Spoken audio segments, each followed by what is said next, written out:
So this is the podcast with Ed Reid. This guy, I don't know how to explain this.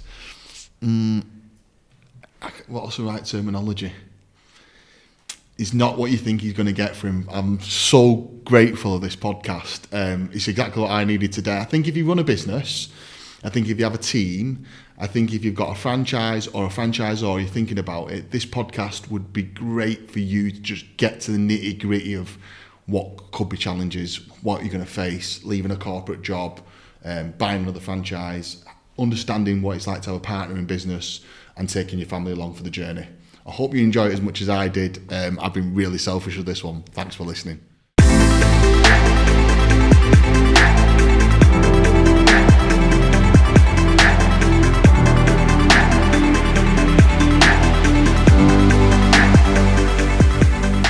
So we are live in 3, 2, 1, action.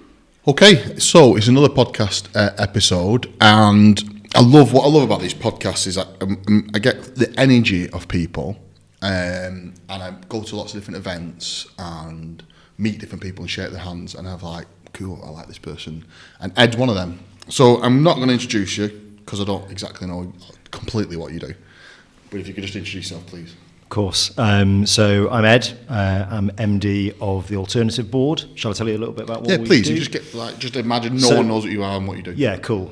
Many people don't. So we exist to make the lives of business owners better. And the way we do that is by coaching them, but also putting them in front of other people like them, other business owners who know what it's like to have all of the ups and downs of running a business. And because we run these peer advisory boards where you get different business owners sat around the table, they know they're talking to people who they can trust, who they feel empathy with, and who they can therefore be really honest with. And if they are, and they're really talking about the difficult stuff that they've got going on, then they're really likely to get great solutions from those other people around the table as well. Yeah. So the groups that form, the bond is unbelievable, and it becomes their safe space, basically. So, what we do in terms of bringing those groups together and working with those business owners is, honestly, this sounds like horribly cheesy, but it's a real privilege because you see them growing and, kind of successfully juggling all of the stuff that they've got to juggle like we do. Yeah, isn't that? I guess it's very much like a franchise. Our franchisee meetings, we have a conference we're committed to the end of last year doing one every 2 months. Right. So we've been doing them every 2 months. Our next one's next month, and the magic that's created in the room by other business owners sharing. Yeah. And once you create a safe space and you start to trust each other, the real tasty stuff starts to come out. Totally. And I think that's where the learning comes in. Yeah, that's exactly it, yeah. Amazing. Yeah. So I reckon I think I counted it, because someone asked me to last year, how many of those meetings I've sat in, so we do the same with our franchisees. Yeah. And I reckon it's about 1,200. Wow. Which if you think that's 1,200 times, 5 or 6 topics each meeting, that's a hell of a lot of different stuff that you've heard. Do you have a video on any of it? No. That's a good point, but there's almost, I think it would possibly spoil it. Yeah, break trust a little bit. Yeah, I get that. People would just be a bit conscious of it. Yeah, it'd be interesting to capture people going into the room and coming out the room, wouldn't it? Yeah. I mean, honestly, it's our single biggest challenge as a brand, is how we give people that, who haven't experienced it, how we convey that feeling to them. Yeah. And until they've actually been in the room, you can't get it. We try and capture that by doing exactly that. Talk to them about what they expect from the day. Yeah. And then capture them at the end of the day, or capture them through the middle of the day. Yes. Yeah. And if they're willing to share, then they will do. Also quite cool to have 2 people from the same business as well, and they kind of have a mini podcast clip. Okay. That's quite a cool way. Yeah, that's nice. Maybe the business owner, the salesperson, kind of capturing the data. That's quite a cool piece. Yeah, I like that. Yeah. Take that away. Yeah, well, it's hard, isn't it? But you have to be kind of like a bit of a storyteller, don't you? You do, totally. Yeah. Okay, now I've got the boring bit out of the way. How did you end up getting into something like that? See, so you're delving right into something that I like. love the coaching aspect, obviously franchising, Yeah. or whatever you want to call it. I've not got the coaching qualification, but I definitely know how to work my way around a business. Yeah. And I know how to manage a team, and I know how to lead a team. I'm not really good at management. I'm definitely good at the leadership part of it. The management bit, I'm pretty shit at. How did you get yourself in that position? Like, how did that start? Oh, I know it's gonna. I can tell I'm gonna go long back. Yeah. So, I mean, the short answer I've is... seen on your LinkedIn you've got a degree. I have. So did it start from there? Did No. you always wanted to? No, not at all. So I spent the early part of my career, most of it in FMCG, fast-moving consumer goods. So I worked for a big booze company, Diageo. FMCG, is that what it stands for? Yeah, What, say it again? fast-moving consumer goods. I've always wondered what it meant. Yeah, like booze and chocolate and biscuits and okay. all that kind of stuff. Right. So yeah, I didn't start there. I started in British Steel actually, which was very different. Then had if you're really bored, I could tell you about a big, like, throw my teddy out of the pram moment where I needed to go and do something else. So I did. Well, no, that we're gonna have to definitely cover that bit. Now. Yeah. Okay. So I was on. This was in what my wife would call my arrogant days. I'd still call them my confident days, but she's right. Which is embarrassing already. And so I was on a bit of a career path With this steel with company? British Steel. Yeah. And I'd had a really exciting move from their London head office to Scunthorpe. So that was a win for my wife. So she was already kind of a bit upset about that, but kind of, right, well... Central London to Scunthorpe? Yes. And... Was she a London... No, she's Northern Irish, actually. Oh, okay.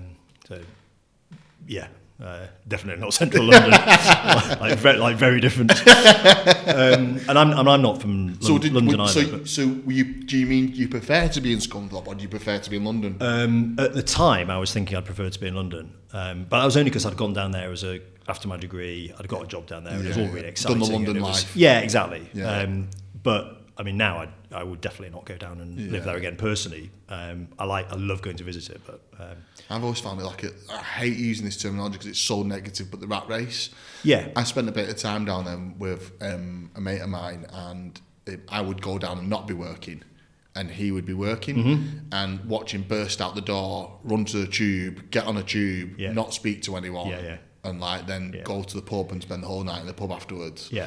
I was like, this is great for like 2 days. Yeah, not for a life. Yeah, well, I managed about 2 years, I think. So in the end, the kind of move back up north was like a blessing in disguise. But the reason I left British Steel was because I thought I should have been offered like the next job up. Right. And I was told by my big boss, it's like, well, you can definitely do it, but you're too young. Oh. I was like, you what? I'm not too young. I was like, no, I probably was. But at that point, I didn't think I was. And therefore, I thought, right, I need to go and do something else. And that'll show them. Yeah. Which is like brave or stupid. Anyway, my wife, being Irish, as we've established, saw an advert for Guinness and said, why don't you go and do that? And I was like, I can't do that. I don't know anything about it. I don't know anything about the industry. She was like, well, why not? Yeah. So applied for it. Got a job with them, which was amazing, and they were a phenomenal company. So they were part of this big group called Diageo, who own millions of premium brands. And so I kind of worked my way through 2 or 3 different jobs there. Worked in the spirits business after that, then worked in the wines business after that, which was ace. Then kind of got headhunted to come and work for Nestle, because I was up near York. And massive companies, them too. Yeah. Well, I mean, 2 of the biggest in the world. Yeah, massive corporates. Which, has its pluses and minuses, actually, to be fair. Yeah. But if while you're enjoying the job, the people who you're surrounded by are quality people, and you get great training, all that. And they're all managed really well. Yeah. You like to think. Yes. Yeah. Generally. And. Yeah, so that was, really kind of, nice life. I then got to another point where it was more bored, I would say, than anything else with Nestle, which it was nothing they did wrong at all. A great bunch of people. But I'd run quite a big sales team for them, like a few hundred people. And then I finished doing an MBA, so a postgrad qualification, which I'd been doing at the same time, which was hard work, actually, to be fair. Kids young. I was more about the hundreds of salespeople, but we'll come Oh, on to okay, yeah. And because I'd done this qualification, they then said, oh, well, do you want to do a strategy role? I was like, yeah, that sounds cool. And then actually, it wasn't as fun as I thought it was going to be, because I missed the people stuff. Yeah, the bravado sales. Yeah. So I then went and worked for, again, I kind of left Nestle, and everyone at the time was like, what are you doing? This is a bit mad. But it was a job for a printing business, so I knew nothing about printing. Yeah. But all the stuff they were producing was going into big retailers or the big brand owners like Nestle and Diageo. So I kind of knew the market, just not the product. And they were up in the Northeast, brilliant company. This was 2007. So I was sales and marketing director for them on their board. Quite exciting. That's the first time I'd sat on a board of a reasonable sized business. And then 2008 happened. Recession, and our market was retail. Oh. Yeah. And so I lost my job, which was like, ooh. Yeah, big one, that, isn't it? So that at the time when I think I'd been there 18 months to 2 years, something like that. So that was a real blow. I respect the decision. They were, it was the right decision. But then it was like, right, okay, well, I'll go and get another job. That was harder than it turned out to be in terms of finding the job that I wanted to do. Yeah. And I got introduced to Tab then, because they were literally just setting up in the UK. And I'd never considered franchising. I didn't really understand what franchising was. Don't think I do. Well, same still. Yeah. But I met the people who had just bought the rights for the UK, basically. So it'd been in the States for 20 years. I didn't know that. Yeah. So there was a master franchisee in the UK, but with 2 franchisees at that point. Right. And they're like, what do you think? And I loved those 2. They were brilliant people, and I loved the idea of what we were just talking about, kind of what we do. So then it was like, right, do I back myself? And and also this was at the end of 2009, so life was quite tough. Yeah, for everyone was from an economy perspective.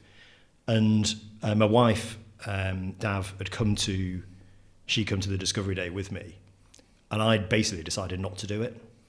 And she was like, you have to do it. No way. That is you. Mate. But the only thing is, it has to work. Like, okay. Well, that's the best way to go into that attitude, right? Mate, Yeah. So there's quite a lot I've got to go back over. Yeah. I don't know what my favourite bit is. I want to know. So, like, when people say statements like managing a massive team, it's like that journey piece is the part in it. Like, mate, I have a team of 15 people or 16 people that work here, and it feels like I run a marathon every single day. Yeah. Is it always the same? It is if you don't have great people. Yeah. I mean, the one.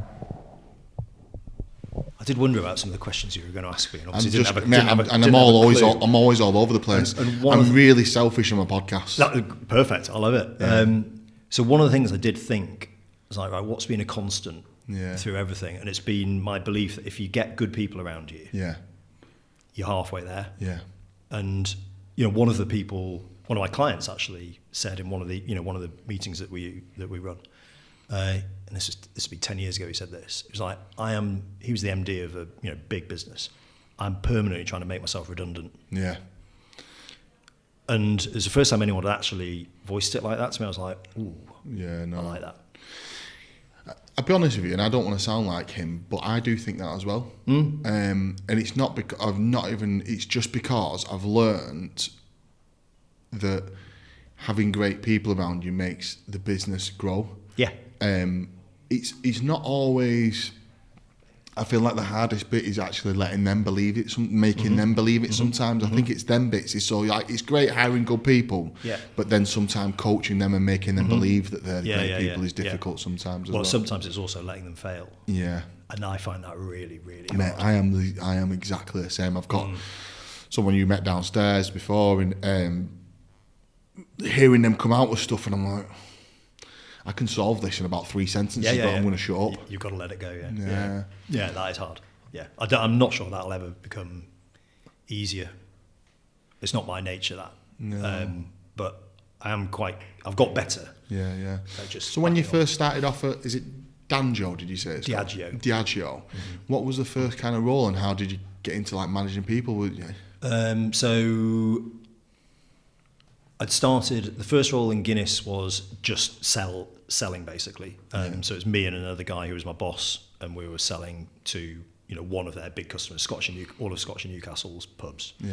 So that was kind of as you'd expect and relatively straightforward. And then I was fortunate that someone had met me at one of their conferences who ran a kind of regional sales team who needed an area manager, and just got in touch with me and like, do you fancy this? So it was a promotion from where I was. Like, yeah, sounds great. Spirits, I can do that. I drink them. Like, how difficult can it be? Yeah. So I had a little team then of 5. I can still remember every single one of them. Yeah, I bet. And they were young, actually. I mean, I was young. How old were you, roughly? Just kind of 20s? Yeah. 25, 26? Yeah, something like that, yeah. And they were all sort of similar-ish age. So they were a great little team. Good times. Yeah. I mean, they were Yeah. awesome times, actually. Yeah. I mean, even just the freebies you got. Yeah, I bet.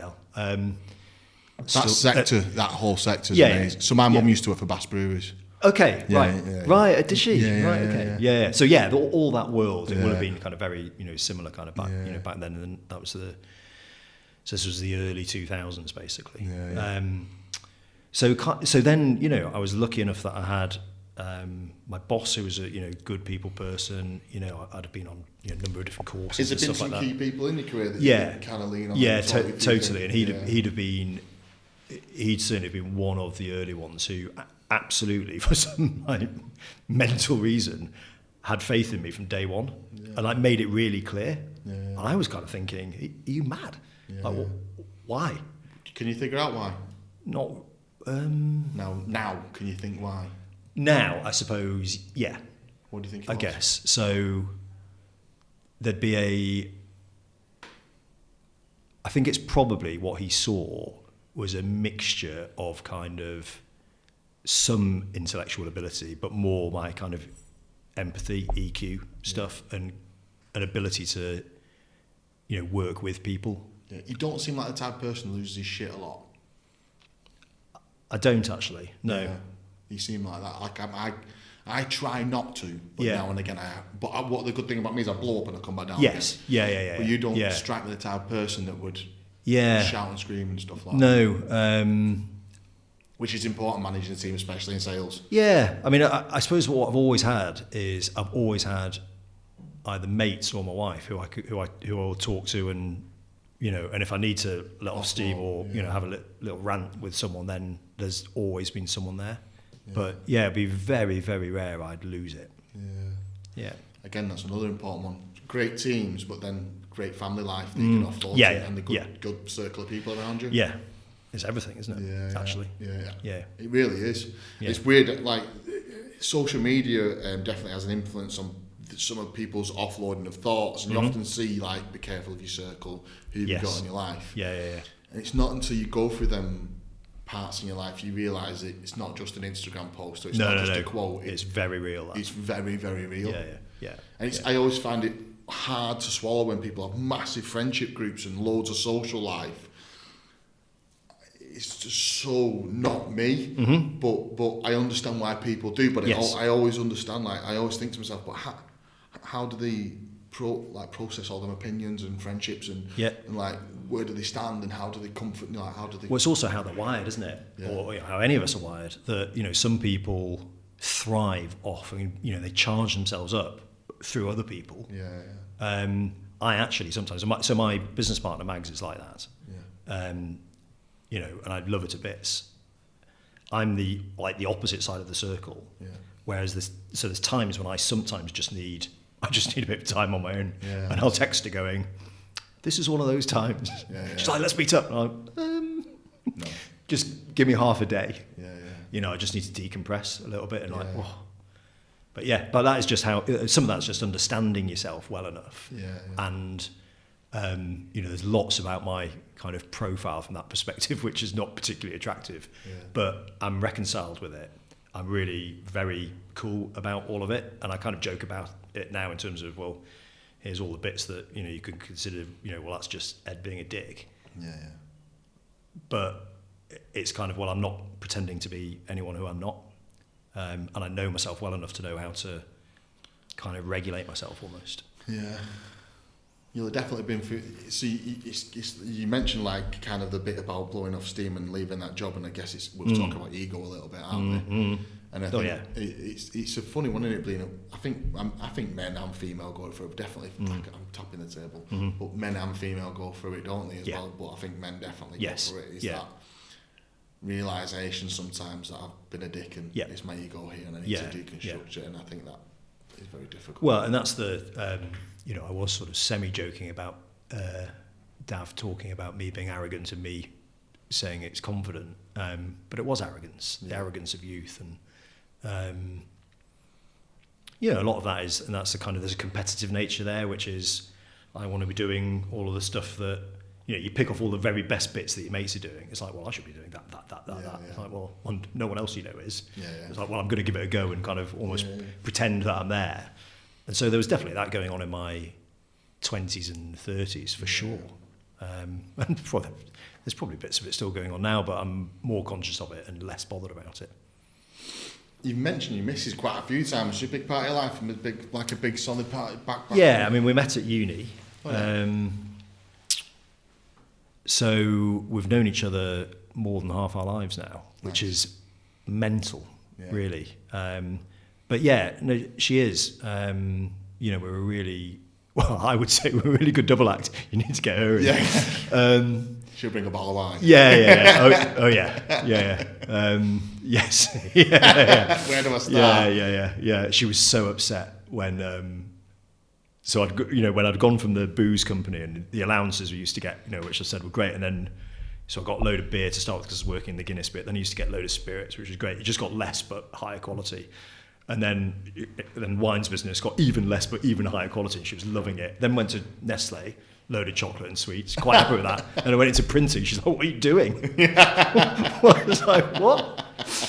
She was right. She was right. Actually, yeah, exactly. You can have as many as you like. I'll give you a poster. But no, we're great. I think in terms of our, we were both quite kind of corporate-y to start with. I've obviously gone, down a different track now for the last 15 years. She's got a big corporate job now. Just got a promotion. Actually, really proud of her. And it's, but she now works all the hours God sends actually, and I'm not doing because I've got, I'm able to have a bit more balance. And part of my initial franchise journey as a franchisee initially was part of the deal was you're going to drop the kids, at nursery and pick them up after school. And those kids are now at, they're both at uni now, which is, but they haven't really known me do anything else other than tap. Both of them are like, Dad, you don't really, they see their mum working her nuts off. Like, Dad, what do you do? Yeah. Like, really? When you're working franchising? Yeah. It's just a nothing job. You're home most of the time. All you do is talk on the phone to people. Like, and it's nice that bit, and I often talk about this on the podcast, and I kind of get round to it every single time now. Is being a parent and running a business or having a career. It's so difficult that sort of balancing act. Isn't it? Well, I mean, I was, certainly in the early days, kind of, heavily reliant on, her doing her kind of stuff in her career, from a kind of financial perspective. But equally, I wouldn't, I was actually really fortunate that, I could, see the boys, kind of at the start and end of every day. It was one of the reasons why, one of the really hard things about that previous job in the printing business, they were up in, we live in Yorkshire, they were up in Tyneside, and then we bought a business down in Heathrow. Wow. And I was out the door at 6:15 every morning and back at 8 or 9, and I was literally not seeing the kids. I could not see them from on a bad week from like Monday to Friday. I was like, that something has to give there. So I think it's like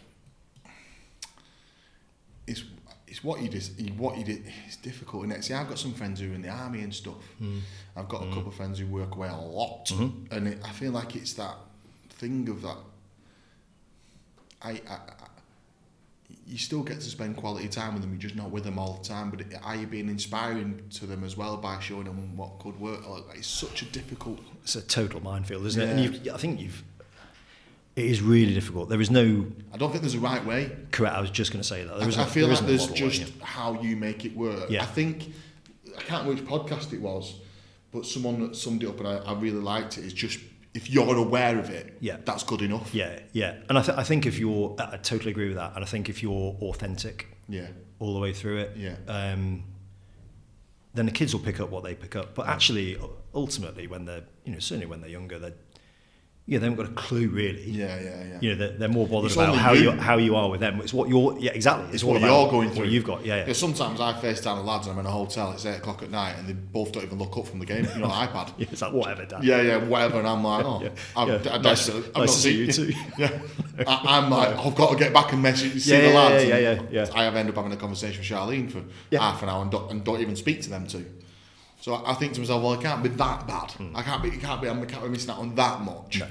No. And that's what I think. So, and then I think both of them probably going to end up having their own businesses when they're older anyway. So, brilliant. So that's kind of in your own way. There's some inspiration there. Inspiring, that's what I kind of see. So it's a funny one, I think, isn't it? And running a business and deciding what's important, and it's so difficult because I think some other families project that out into the world, and I've got someone who's had a kid, and she just constantly projects how her perfect work-life balance is and her little world, and it's almost like everything else is incorrect. Yes. And I feel like saying, wow, you and the thing is, she thinks that she almost promotes that in her business, that you like be calm and all this sort of stuff, and I'm thinking, actually you're actually really negative and you don't realise how bad you are being right now to the majority of the public world that have to pull resource from everywhere, mums and dads and grannies and grandpas, and just to get by. And I find it difficult sometimes. When that, if you're on the kind of receiving end of that and, feeling like the gap is just way too big, then that's really hard because you don't know where to start then, do you? And then you've got all the guilt and everything that that my comes with it. My little boy Jackson, I think I always get the date. I think it was about 11 days old he was when he went into nursery because Charlene had to go back to work and she just couldn't handle it. It's just is what it is. But so I just find it like, if you're aware and don't criticise anyone else because you never know when else is going through. And it's what that is one. It's one of the subjects actually that our clients will talk about. Very many of them think when they join, it's like, well, I'm just going to bring business challenges and that's it, because that's what I should do. And then actually they find they're sat around a table with half a dozen other people just like them. Often there'll be people around a table who've got kids of similar ages and all that kind of stuff. And I think you're probably going to get around to it eventually. You've already mentioned it once. Most of the time, running a business is just about emotions and emotional intelligence. The rest of it's kind of normal. It is. Yes, I mean, I think the so much of it is the people stuff. So the guy who Paul, who set up the Tab UK business in the first place. So I ended up buying a franchise from him and then buying that business off him. Yeah, so that was the. That's interesting. I'm gonna have to ask you about that. So he said to me very early on. He said, if running a business was that simple, someone would have written the definitive book. And that's all you'd need. The manual. Here's your manual. No one's written that book yet, have they? No. And for me that's the the fluid bit in all of it is nearly always the people stuff. Because most people can adapt and change to what's going on out there. And you can train and skill up and all that sort of stuff. And that's all good. It's all good, it's but the emotional bit. I think I certainly in a leadership role, not necessarily even the ultimate leader, but in any role where you've got, people who are looking to you, then yes, it's the thing. I guess you'll end up in them meetings basically offloading about how you're dealing with something, or a member of your team, or how you're building your business, and being able to. It's that I use this analogy in every single podcast as well. It's that raft analogy. you're on a raft in the middle of the night on your own. If you're with someone else, it just doesn't seem as bad. No. And I think it's that, isn't it? Yeah, it is. That's it. No, that's exactly it. And that, one of the things that people often say is the thing that what we do for them is it takes away that loneliness. Yeah. And arguably, what's interesting, which I suppose it's maybe obvious, but if you're running your own business and it's getting bigger and bigger and bigger, and you're still the single point at the top of it, you just get lonelier and lonelier and lonelier. 100%. And then you feel even less comfortable seeking help from other people because you don't want to show weakness and all that kind of stuff. And then you can get yourself into like a proper state. Yeah. And so, when we put these guys and girls together with each other, they're like, oh my God, you're just like me. I've got all of those stresses and, worries and anxieties and all that kind of stuff. And opportunities. It's certainly not all negative. Yeah. But and then the connection then between people when they haven't had that kind of thing is it's almost instant. They've got to learn to trust each other and that kind of stuff. But even in the when people come along to a first meeting, they're like, oh my God. Yeah. I didn't know this world existed. Everyone else is like me. Yeah. It's like, nice which is very cool. Yeah. I literally was talking about this before, and it's I don't even know how to phrase this properly. It's just letting everyone else off the hook in the room at the same time, drawing a line in the sand, saying we're all struggling, let's all find a way through forward. It kind of that kind of mentality, isn't it? Yeah. We've got we need to redo this actually, but because it's a few years old. But we did a little animation on our website, and it was called Quicksand animation, and it's a business owner stuck in the quicksand. And it says, a load of consultants come up and tell him how to get out, but the guy's like flailing around, still doesn't know how to. Someone else comes and tells him, it still doesn't help, and then someone runs up, jumps in with him, and like, right, we're here together now. Yeah. And together, and it's exactly the same as your raft. Yeah. I love that, and I've heard that one before. They're getting in the hole with someone, getting in the trenches with them. Exactly. Let's dig out both our ways out, or I'll sit here with you because I've been here before. Yeah. It's about that's more around grief, that one as well for me. When someone's grieving, you can go and sit in there with them and just. And that's all you have to do. But it's just being there. Yeah. How did you cope with? I'm just jumping around this podcast. It's cool. It's bad because I've not even got back to your family life or anything yet. But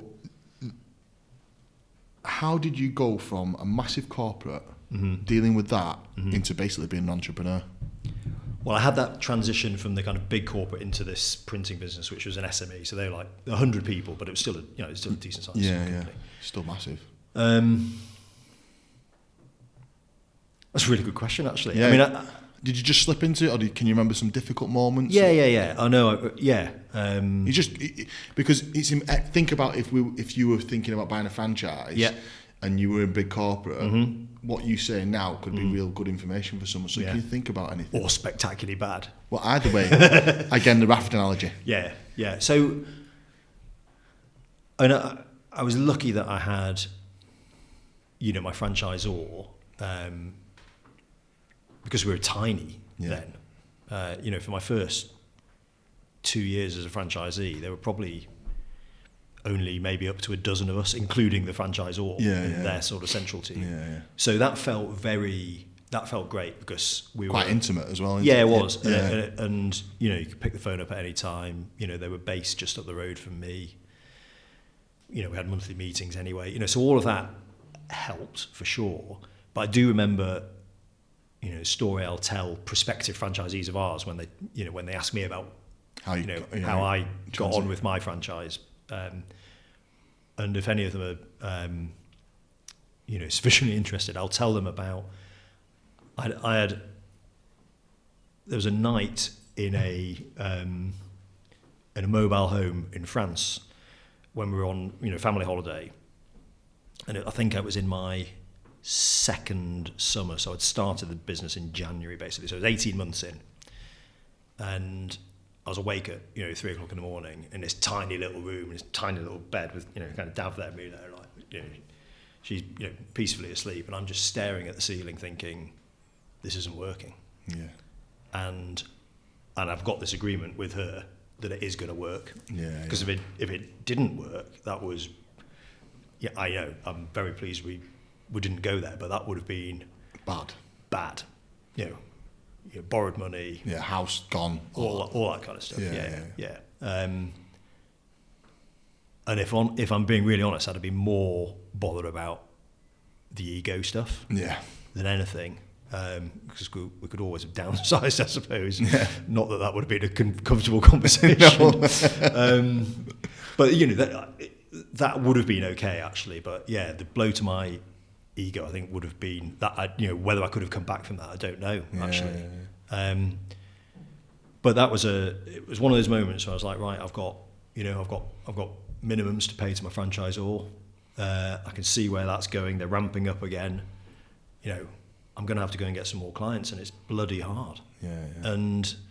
But that felt like one of those pivotal moments where it's like, you know, I'm going to have a nice holiday. I'm going to get back and I'm going to smash it. Yeah. What do you think why do you think you just made that decision just in the middle of the night? Because partly because it's very rare I wake up in the middle of the night worrying about stuff. Is it? Yeah, thankfully. It's all the booze. No, it's not. It certainly would have been a bit of that on that holiday. Yeah. Because I know the family who we were with. I think it was just I had to. Yeah. You know, it was like that moment of clarity of like this has to change. Well, I think you probably went into it thinking that anyway. Yes. And then got to the point where you go, oh, this is rock bottom. Yeah. This is potentially rock bottom. Yes. So either act. Yes. Or. Yeah.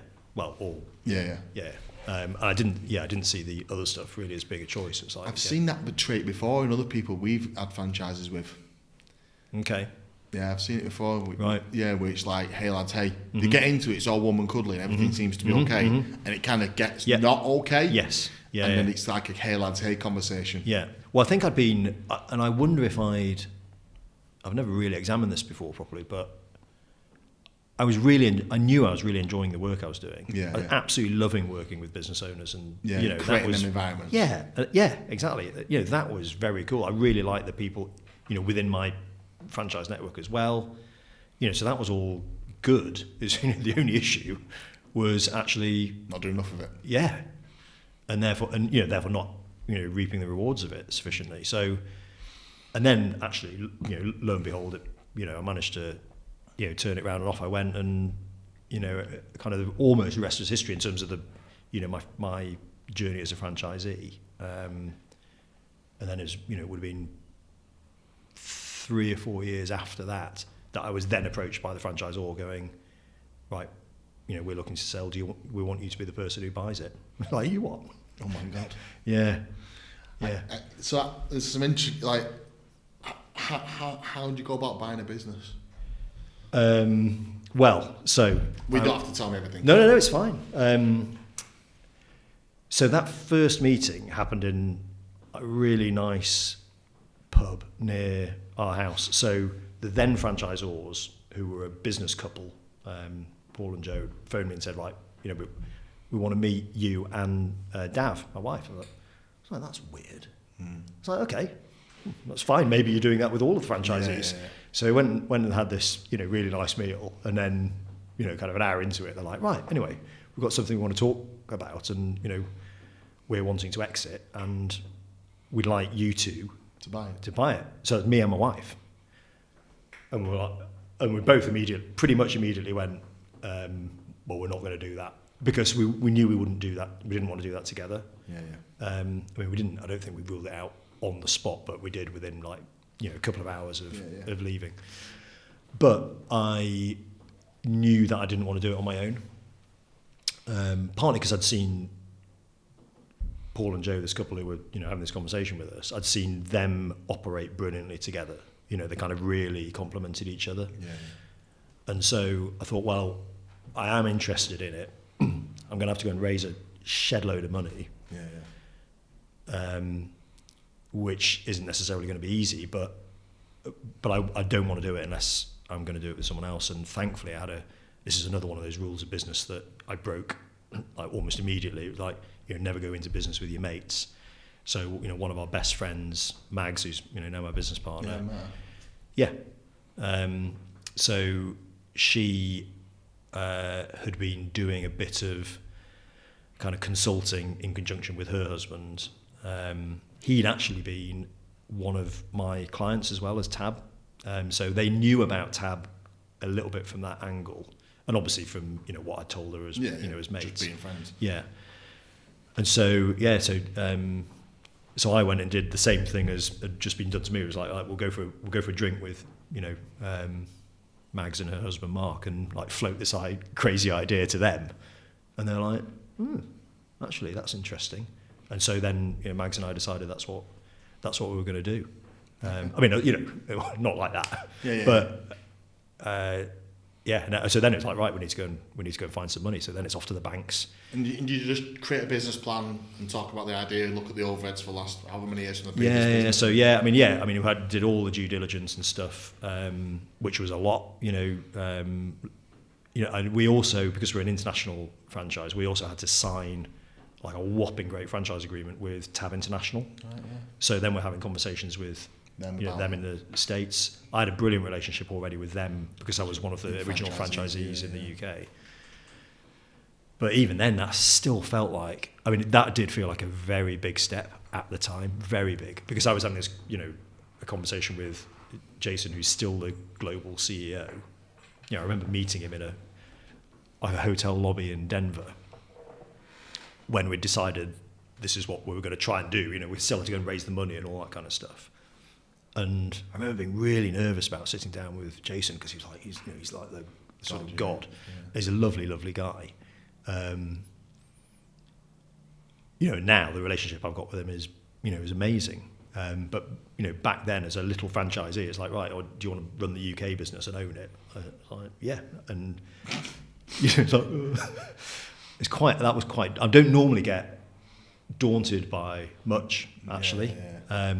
But that was one of those like proper sweaty palm moments. Am I doing the right? You're like, God. Yeah, amazing. Yeah, but worth it, But so that was, and then it took us basically a year to actually get all of the funds together.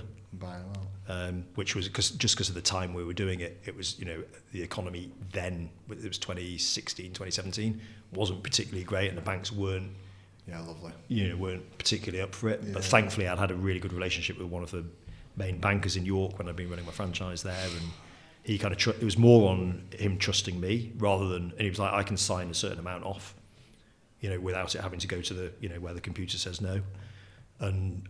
That's just through having developed good relationships with people. That's life, isn't it? It is. People. Yeah. Network. Yeah. What's the saying? Your network is your net worth. Yeah. Nice. Yeah. Well, I haven't heard that actually. It's good one. Yeah. I'll nick that too. Yeah, it's a good one. Yeah. I do believe that as well. Yeah. I've been on a bit of a dismantling friendship journey recently. Okay. That's interesting. It's it's hard. Mm-hmm. It is hard, and I've been in tears. I've been upset.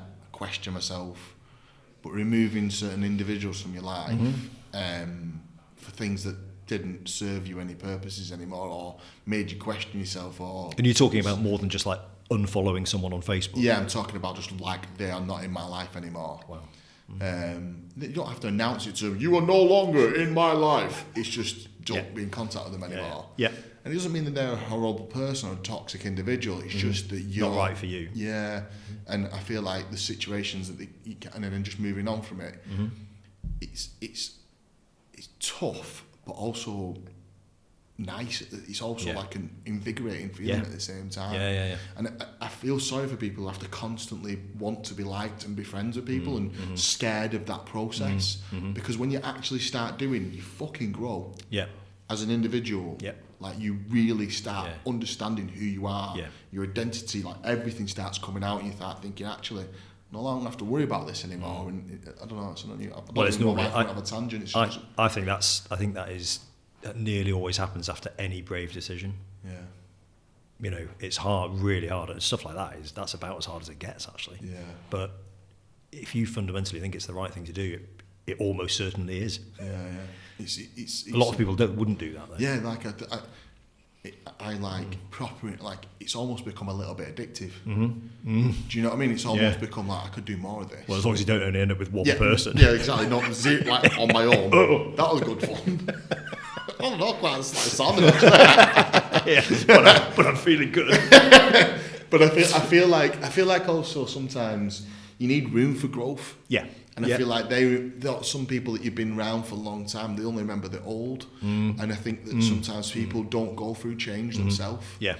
And then they don't give you room to grow and remind you who you were. Yes. And if you're on this great growth, trying to change you as a person and moving forward and things like that, they don't allow you to do that. Yeah. Mentally. I tell you what, that's made me. I definitely agree with that. What that's made me think is that we're really lucky at home that we've got an incredible kind of group of mates, as kind of families whose kids have grown up, together. And actually, I think because all of us, was kind of each had them discussions. And each of the adults in the in the couples have all grown themselves, and we've kind of all done it together, actually, and apologetic to each other about it as well. Yeah. I've got some friends who are like that as well, and it's nice. I was just going to tap into that a little bit. What was family like? When did you grow up? Where did you grow up? So I was born just down the road in Preston, actually. So just driving over here today, despite the horrible weather, it actually felt really nice because my grandparents were in Lytham. Right. So, honestly, it felt a little bit like, it's like being at home, being a kid again, and kind of coming over. So, my dad was in insurance and he moved around a lot. So we moved around. I can't remember now, but we lived in 8 different places before I was 18. Wow. Does insurance do that to you? It's like kind of like I think at the time in the 80s, or it was 80s, 70s, 80s. It's kind of how you got promotion. It was like, you moved to so we went from Preston to near Leeds to then York to Newcastle, back to Bradford, then over to Chester. There seems to be a lot of money in insurance. There's an insurance brokers down the road from us, and the car park on the back. They've all got brand new Range Rovers. I walk past them like, what the fuck is like fucking £500,000 quid of a car in the car park here? That's dodgy, that. I'm like, I don't get it. They're all in like fleeces in the window. I'm sure they're a brilliant business. I know. I'm like, how have they all got 23 plate Ranges out? My dad wasn't driving a Range Rover. But he was on that kind of, sort of, like I'd say almost sort of, old school kind of corporate, career. And so probably the most significant thing when I was a kid, actually, I think when we moved down from Newcastle, so I kind of grew up in Newcastle, moved up there when I was 5, and I was still there when I was 12. So that's kind of, that still feels like home a bit like home. Yeah. I mean, Yorkshire really is now, because I've been there for 20 something years, but every time I go back up to Newcastle, so that they're my football team, and and I went to uni there as well. So that was nice. Did you jib around schools when you were that age? Well, so the most significant thing was I went to boarding school when I was 13. So 13 to 18, and it was purely because it was like, my parents are like, we don't want you moving schools another 2 or 3 times. Consistency between sort of GCSEs and A levels or whatever. Yeah. So that was, and I absolutely loved it. God, I'm so glad you're going to say. But there were. It's a proper Marmite, kind of scenario where, if you're not, kind of in with the right kids. Yeah, it can be very difficult. Brutal. I mean, my really. brother went to boarding school and he didn't cope, but he was so naughty. Right. He did a year and they booted him out. Yeah. He was a nightmare. Yeah. But then I always hear stories of people who've been to boarding schools anyway and they do the usual, I was bullied and blah, blah, blah, blah, blah, blah, blah. Which is fine, I understand that. And I was bullied at school, fucking hated it, but I'm so glad you enjoyed it. Yeah. No, I did. I mean, it was quite sporty. I just felt like, kind of lessons slightly got in the way of, being able to play sport every afternoon, and that was fab. And I've made some lifelong, absolutely lifelong friends. I was on the phone this weekend to one of the guys who I've known since I was 13. It was our best man. Amazing. So that was, and I think the single biggest thing I got from that was confidence. Actually, it was because I was before that I was definitely a kind of quiet, slightly kind of in my shell kind of kid, and I don't think you could really survive in that in that kind of boarding school environment unless you were a bit more on the front foot. I was like, okay, well, that's what I'll be. And you do give me that vibe. You're quite. It's a bit like my mum a little bit. I feel like you've done quite a lot with your life and probably led a big team and been part of something, but you definitely don't give that bravado off. You're kind of like quite controlled, aren't you? Yeah. No, I am. Yeah. It's nice. It's nice. It's a nice thing. I like it about you. You're just not. You're unassuming in a really nice way. Yeah. Other people might tell you different. Well, yeah, they might be the ones who've been to the pub with you. Yeah. But it's a nice trait. Yeah. It's a really nice trait. Yeah. It's a funny one that I think you're probably right about the pub. Yeah. But I'm the same. Yeah. Don't come to the pub with me on Friday. We'll get into Monday. Yeah. So kind of school. Mum and dad actually kind of in a good way carried on moving a bit because it sort of proved that it was the right decision. Yeah. And obviously paid well because they could put you in a nice boarding school. Yeah, although they made, as my dad reminds me every time I see him. I mean, to be fair to it, made like real sacrifices. Actually. He'd had kind of nice car, and it was like, the next day it was like, oh, why is the Maestro on the drive? Yeah. And he was like, sort of tell me about it. Yeah, it's 20 grand a year. Exactly. Yeah. And I'm genuinely grateful for that. It was a big deal. It set you in good stead, didn't it, mate? Yeah. I think one of my real I don't know why I've gone to this. One of my real bugbears about stuff like that is there's a number of people I've come across in my life who, as soon as they realise I was at boarding school, were like, oh, you've had it easy. No, it's of course you're where you are. I'm like, what? I was like, I've worked just as hard as you, if not harder. Thank you very much. Yeah. And it's funny that some people will jump. That's their victim mentality, though. Well, yeah, probably is actually. It probably is. Projecting. Yeah. Whenever I've fucking I've had it all my life too. Silver spoon, blah blah blah blah. Because I work for mum. I'm sure it's been said about me, people, previous employees and stuff, but. Yeah, and it's the thing is that what I used to do was get into full on justification mode, and then you think, why am I spending all my? I know this. I don't care. I don't care whether you know it or whether you don't. Yeah. But it hurts the ego, though. Yeah, it does. It does. I mean, someone says that to me now, and I genuinely like whatever. Yeah. But that's probably only in the last. If I actually think about that, I reckon that's probably only in the last 5 or 10 years. Well, a lot of the time is sometimes there's some sort of. Let's face it, we all like to be told we're doing a good job. Yeah. And if you're proud of something you achieved and you want to shout and talk about it, sometimes people are a little bit jealous of that. Or a little bit, I can't do that, so I'm going to poo-poo what you're doing. Yeah, sort of unpick the threads a bit. It's funny that I don't know why I suddenly came out with that. That's the whole point of the podcast, isn't it? It's just to unpick. It takes you to different places. It's I always find what you got and how you got there is amazing, and I love the sound of your business. I might come to one of you. I'm gonna have to come. Totally love you too. It's got me intrigued. It costs a fortune, though, Ryan. You'll do it for free. It's fine. What with the ice scraper you've just given me? But it's thanks, Kay. It's interesting, isn't it? What I have to always get is unpick how I got there in a really nice way, because I think it's only your life and your career history that's got you to that point. Yes. That puts you there, because you didn't apply for the MD of a franchise network. No, I did not. Do you get what I'm saying? Yeah, totally. Yeah. And totally. that advert will never come about. Yeah. You just get made there. Yes. Yeah. You just get made there. So and that's what, there's one thing I love more than anything that I do. It's about hearing those people's stories. Their equivalent stories of, because actually the vast majority of people who are our clients are, the people who own their own businesses, of whether it's million turnover, 20 million turnover. None of them, well, very few of them have applied for that job. I mean, some of them have. If they're MD or whatever, they might not be the owner, but most of them have got there somehow.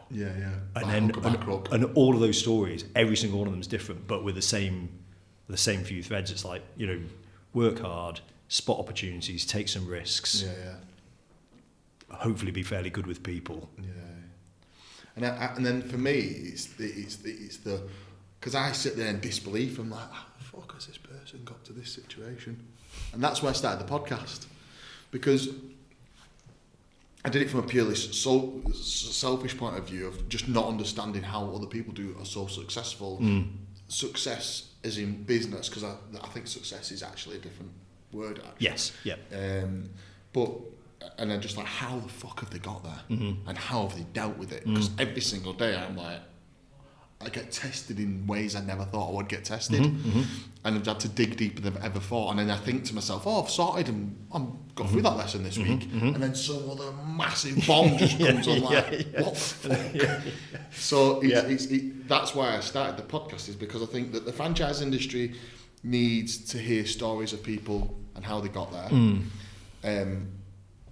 What they go through emotionally, and growing it and stuff like that, and so that more of the people think about franchising their business, and for more people get into it, and that's why. Which is a brilliant thing to do. Yeah. And that's why kind of interesting to pull apart. How long were you a franchisee for before you come up with the franchisor? 7 years. So I've done now 14 years. So it's like I'm hitting exactly the spot. In fact, it's next week will be our 7-year anniversary since we bought the franchise. And I was a franchisee for 7.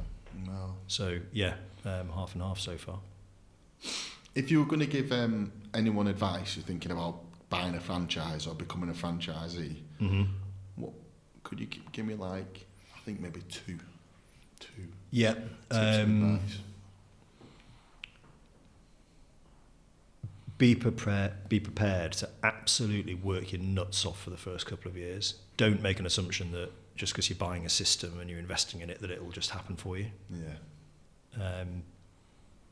We've definitely had examples of franchisees in our network who think that, despite the fact I've told them again and again and again through it's the mad, kind of process, like, but they choose not to hear it. You spell it out to them. So I've got a franchisee potentially signing with us, and I'm just in this crux all the time with them. And they've been to 2 conferences. I've took them to conferences, right, to just prove to them how difficult it is. And my conferences at the minute, any problems I'm just dealing with, and I'm just trying to prove to them that this is difficult. It's interesting. No matter how times you tell people, they just don't. Listen. And it's I think that's a good thing that franchisors do, is try and put people off. Definitely put them off. So the first one is work really hard. The second one is, for me, and it's maybe a bit more around our franchise because it's such a people-based one, like yours is do you believe in the people running the show? You are, although you're signing an agreement with the franchisor who's a business, and I could sell it tomorrow and they'd be working with someone different, but on the assumption you don't think that's going to happen as a potential franchisee, do you think you can work with that franchisor? That franchisor, for me, that was a real biggie. But equally, I was buying it as a franchisee. Was literally the 5th person, the 6th person in the whole business, and a dog. That was it. So I get it. That statement's quite. So can we delve in a little bit about identity? So I always question: do I always act and behave and lead this business the right way? Quite often I question, should I do what I do and how I act? And it's just being me, but should I polish it up a little bit, or should I change? But I fundamentally don't want to do that because I'm just happy being me. But I think that maybe that might put some people off, or and I might spend more time explaining myself to people who work for me or work with me, and have to go about it a long way around, more usually an emotional conversation. I'm just wondering, do you think it's a good thing or a bad thing? That's a really good question, because a massive part of that is what culture do you want? And what you don't want is a culture where you're having to be someone who you're not. That doesn't mean you can't. All of us can add certain things and be better at certain things, and cut out some of the stuff that we know we could probably cut out occasionally. Yeah, yeah. That's all doable, but fundamentally, you are who you are, and your business is what it is as a result of it. So, and actually, you would make a strong argument of any of the business models where you just go, well, in that case, we'll just stick with it because it's I'm going to say it's rinse and repeat. It is relative to some other businesses in terms of the franchise model. It's like, well, we need another franchisee to go and do effectively the same thing somewhere else. Yeah, yeah. I mean, I think it's a great thing that you question yourself on it, but I mean, my gut feel would be you absolutely stick with who you are. People join for who you are, that's and they'll stay for who you are as well. Yeah, I think that's what I'm like. It's like that toss up between of like your ego coming back in and being like Yeah. unapologetically myself. Yeah. And I'm going to shout and swear and scream and talk about all these things and be a little bit unapologetic, and then thinking I don't need to be as excessive as that. But I'm definitely going to, and I guess you'll be the same. It's like, I'm not going to give that bravado all the time. It's just that constant conversation with yourself and that internal dialogue. Yeah, it is. Yeah, I mean, because I think it's lazy to just go, oh, it's just me. Yeah. Take it or leave it, and then be a complete tit. Yeah, exactly. That is lazy. Yeah. Almost stupid as well. Yeah. And arrogance, and kind of not caring, and all that kind of stuff. But still, there's the authentic you. Yeah, you just want to be yourself, don't you? And understand that myself is someone practicing to grow. Like I'm constantly trying to evaluate. And trying to think about how how you're impacting everyone else's lives who are around you. I think if you're conscious of that and you've got a bit of empathy and you've got a feel for how people are reacting to it, then you're not going to be the idiot, are you? No. You're not going to go out of your way to hurt people's feelings. Where if sometimes when people go, well, they can just take me or leave me, and it's like, well. Is that really what you mean? Yeah. Actually, all you're doing is making an excuse for not wanting to change anything. Yeah. Well, you're excusing just not listening to people. Like you think you're this, but you actually aren't. Yeah. I think that too. I feel like that's true. But that is a.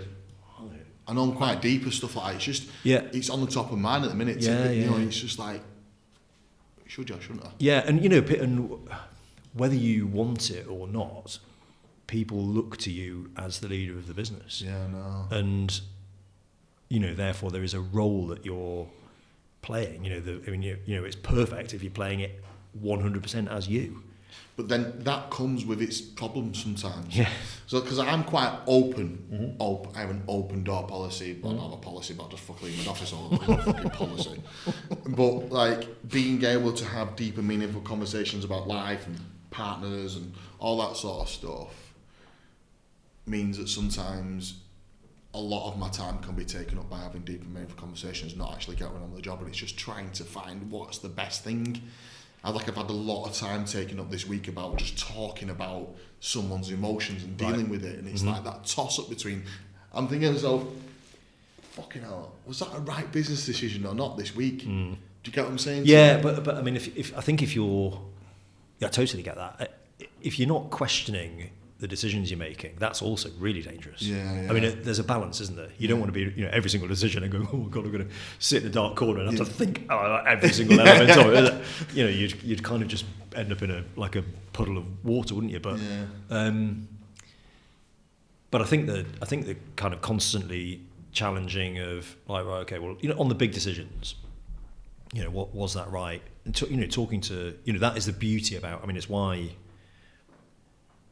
why I'm so happy that I've got I've got Mags as my business partner. We'll talk about everything, and that does include the kind of how we operate together, and we set out from the start. Your behaviour and we're like, well, this is we were very clear, but even before we started working with each other, it's like these are some of my traits, these are some of my traits.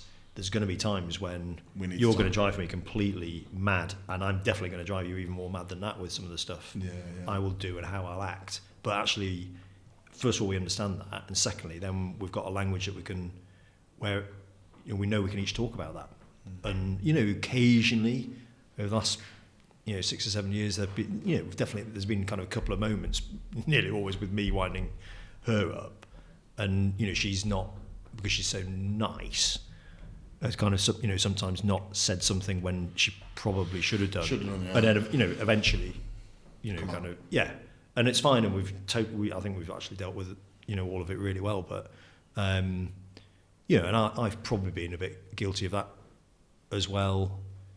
Where I've kind of let stuff not fester. That's probably too strong a word, but just like what you mean. just there's a niggle there. Yeah. But that, and again, we talk to our clients about this all the time. We've even got a thing it's like a policy called a partnership charter that we introduce to people and go like, these are all the things that you should be considering if you're going into business with each other, and beyond just how you make decisions, but it's like how you act and how you operate together. It's easy when it's someone else, isn't it? And then when it's actually you who's having to do it, it's like, oh, hang on, that doesn't apply to me. Like, what? I wrote that thing. Yeah.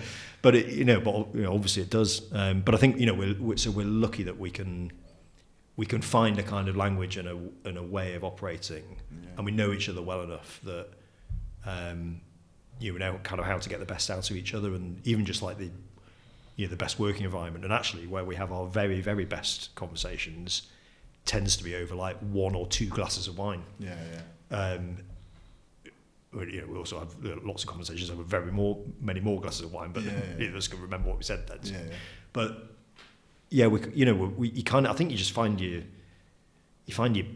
path, don't you? What works for you, and then you've just got to try and.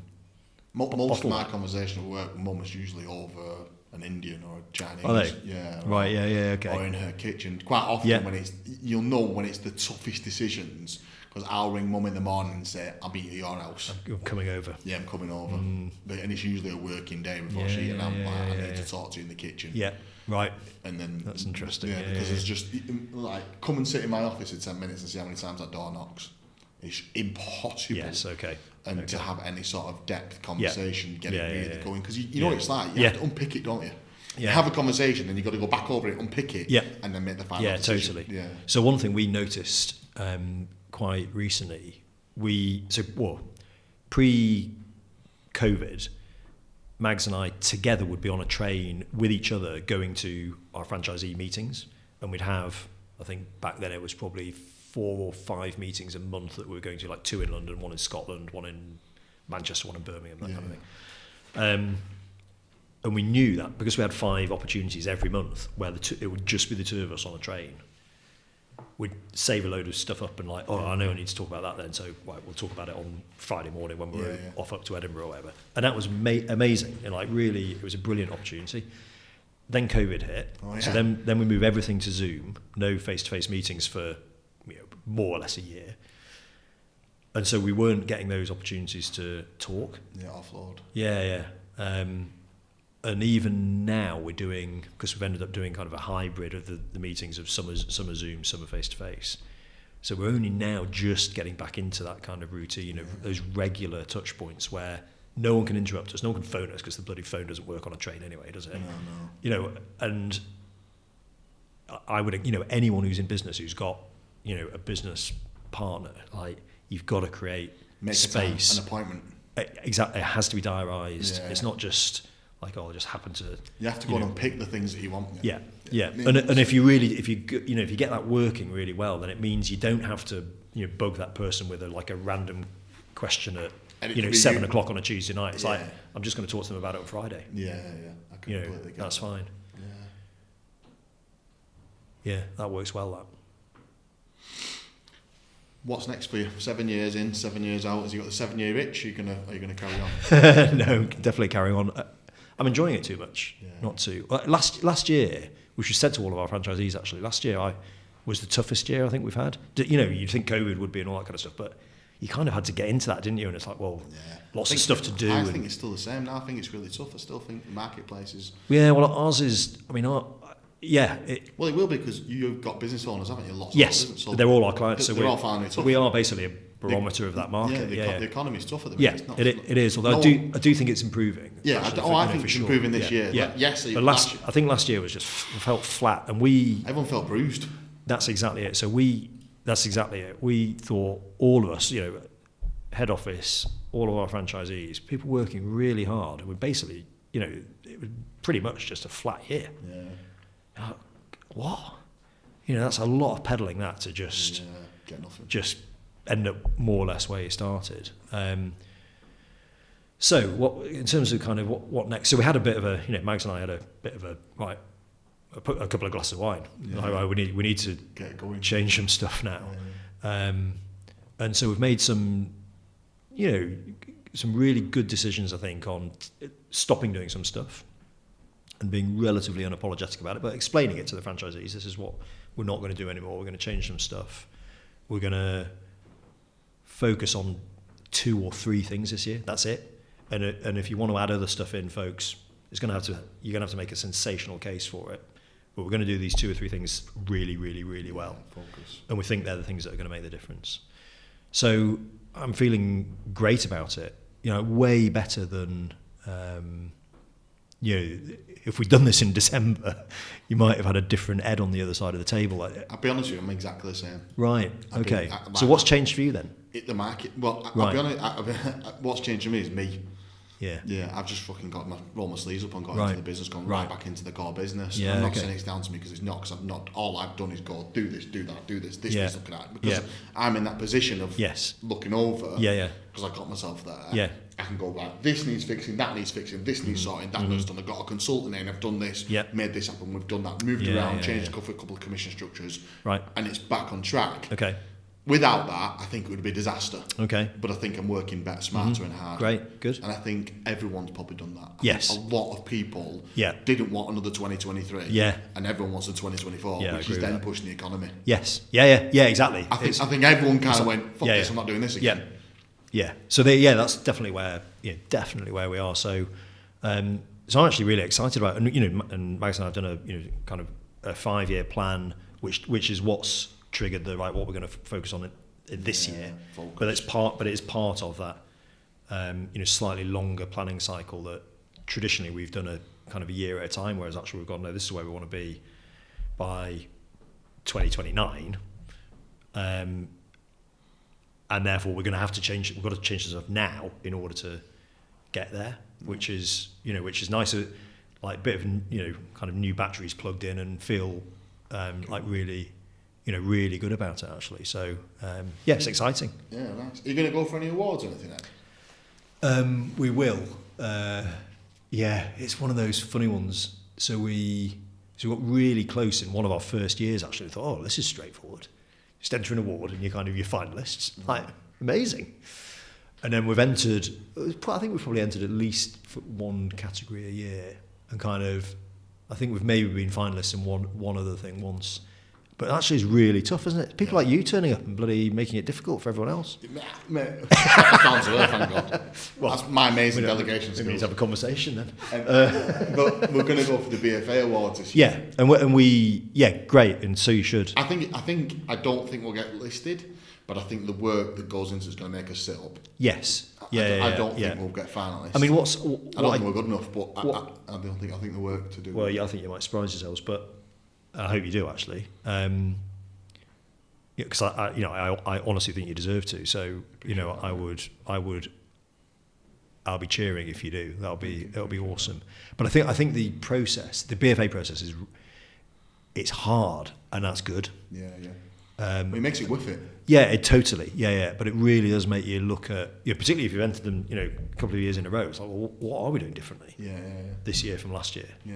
And how are we communicating it and getting that kind of message across? We'll do the that. Buzzwork Awards. Is it Buzzwork? Workbuzz. Workbuzz. I would dyslexia that. Buzzwork maybe better actually. And the results from that, I take it seriously. And one of the ththings we got was 71% on peer-to-peer support. And I was like, we need to fucking sort that out. Yeah. So that's why I did the full conference every 2 Yeah, months. great. Because I think the industry average was 84%, and I was like, we got 100% on some stuff. Yeah. We won. We actually won last year. Yeah. But I was still like, we can be better. Yeah. I want to be 100% of everything. I don't care if I win. Yeah. Because I think that's down to your presentation on the day. But I think knowing that you're good enough to your franchise network is the important bit. That's massively important. So, going for these awards, the BFA awards, Kay says she's promised she's going to win, so that's great news, Kay. Thanks. Perfect. But I think me and Kay and some of the team will go on a journey, and that's the important bit, isn't it? That's the important bit, is making what's the iron sharpens iron. Get yourself better. Yeah. Well, certainly, we've had, so we got the 5-star satisfaction this year, which was amazing. Yeah. But even then, has stuff on that, where we've scored whatever it is, anything in the kind of 60s or 70s, you're thinking, well, that's horrific. Yeah, it's bad. And actually, but then you think, can you please all the people all the time? And you probably can't. But I think it maybe the kind of people that we are in terms of wanting. I want all of our franchisees to be really happy with every aspect of it. And the fact it's not happening is actually really, really frustrating. Yeah. That's why. I mean, I immediately, I was like buzzing with one, but I was like sat and got the piece of paper and went, where the fuck are my faults? I'm going to fix them. And that was the first thing I did. And I said to Mum, I want to do a conference every 2 months, everyone. It's going to cost me $7,000 a time, roughly. Can we commit to it? And that was it, done. It's done. And I know when I put that, I think I've said August to not Wendy, Sharon, to do this year. I know there's absolutely no way I'm not going to get 100% on peer-to-peer. If I get something else wrong, fine. As long as I get 100%. Give you something different to do next year. Yeah, give me something to do next year. What the fuck else do? So, do you get what I mean? So, I just wanted to, what your thoughts were on the awards. Yeah, no, I think I've got very varied thoughts on awards, actually, if I'm being really honest. So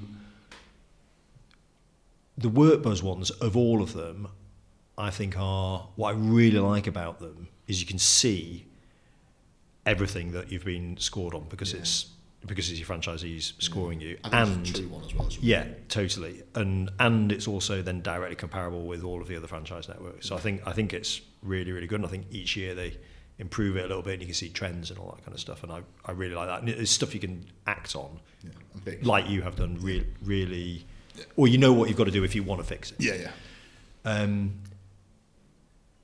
Where I struggle with the other ones, and this would be the same for the bloody Oscars, won't it? And and every other award, but it's where you can't put your finger on why you've either won or you haven't won.